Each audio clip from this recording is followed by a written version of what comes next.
Well, good morning, Little Masters, and welcome back to today's Tolkien Times. I'm Alan, the Man of the West, also from the Prancing Pony podcast, and the TTT is my way of bringing you a little Middle-earth every single day.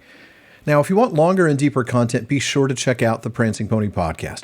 For about 500 hours so far of free content, exploring the Legendarium with years still to go. But let's get started today with Third Age Thursday.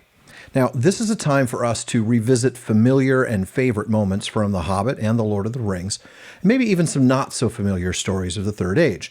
I'll read a short passage, we'll discuss it a little bit, hopefully reminding us of why we fell in love with Middle-earth in the first place.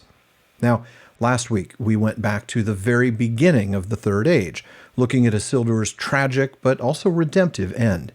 Now, this week, because I rather like opposites, we'll look at the very end of the Third Age. Okay, all right, not the very, very end. I just read the end of The Lord of the Rings for Tolkien Reading Day this year, and I'm out of Kleenex and not in the mood to cry again today. Instead, we'll back up a little bit, but in that last chapter, The Grey Havens, to see the beauty of the Shire one more time, kind of coming full circle to the very first Third Age Thursday in a way. And I'm going to be reading from this edition of The Return of the King. The trees were the worst loss and damage, for at Sharky's bidding they had been cut down recklessly, far and wide over the Shire, and Sam grieved over this more than anything else. For one thing, this hurt would take long to heal, and only his great-grandchildren, he thought, would see the Shire as it ought to be. Then, suddenly one day, for he had been too busy for weeks to give a thought to his adventures, he remembered the gift of Galadriel. He brought the box out, and showed it to the other travelers, for so they were now called by everyone, and asked their advice. "I wondered when you would think of it," said Frodo. "Open it." Inside it was filled with a gray dust, soft and fine, in the middle of which was a seed, like a small nut with a silver shale. "What can I do with this?" said Sam. "Throw it in the air on a breezy day and let it do its work," said Pippin. "On what?" said Sam. "Choose one spot as a nursery and see what happens to the plants there," said Merry. "But I'm sure the lady would not like me to keep it all for my own garden, now so many folk have suffered," said Sam. "Use all the wits and knowledge you have of your own, Sam," said Frodo, "and then use the gift to help your work and better it. And use it sparingly. There is not much here, and I expect every grain has a value."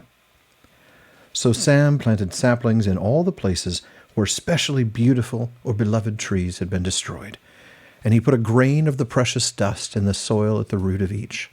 He went up and down the Shire in this labor, but if he paid special attention to Hobbiton and Bywater, no one blamed him. And at the end he found that he still had a little of the dust left, so he went to the 3-farthing stone, which is near the center of the Shire as no matter, and cast it in the air with his blessing. The little silver nut he planted in the party field where the tree had once been, and he wondered what would come of it. All through the winter he remained as patient as he could, and tried to restrain himself from going round constantly to see if anything was happening. Spring surpassed his wildest hopes.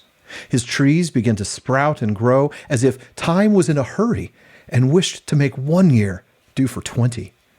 In the party field, a beautiful young sapling leaped up.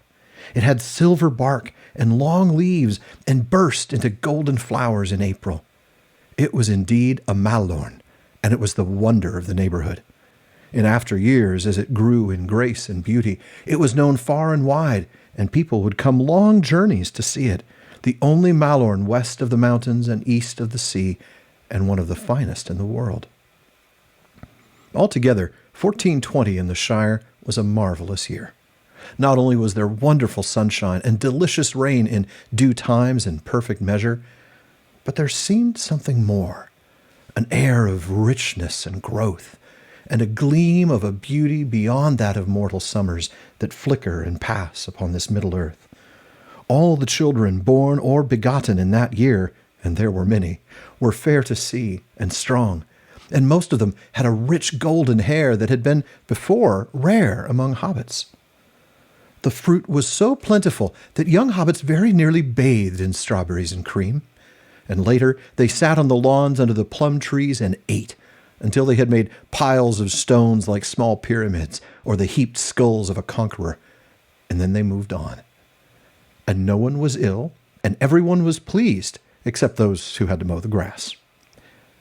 In the south farthing, the vines were laden, and the yield of leaf was astonishing, and everywhere there was so much corn that at harvest every barn was stuffed.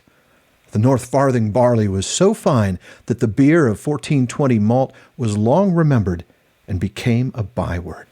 Indeed, a generation later, one might hear an old gaffer in an inn, after a good pint of well-earned ale, put down his mug with a sigh. Ah, that was proper 1420, that was. I said I wasn't ready to cry again, but that passage nearly makes me weep as well. Just 2 weeks ago, we talked about the Arcadia of the Shire, the beauty and harmony with nature, and how the lovely beauty of this place and its people were the motivating factors behind Frodo's sacrifice. And though the Shire suffered greatly in the time between the hobbits' departure and their return, these hurts could be healed. You remember Sam at the field of Cormallen? He wakes up and he sees Gandalf, who of course he thought was dead, and said, "Is everything sad going to come untrue?" Oh, sweet summer child, of course all the sad things won't come untrue. Poor Sam. But the Shire's hurts, some of those will come untrue. It's beautiful. And yet it's really hard to forget, amidst all this beauty, Frodo's hurts cannot be healed. Not here.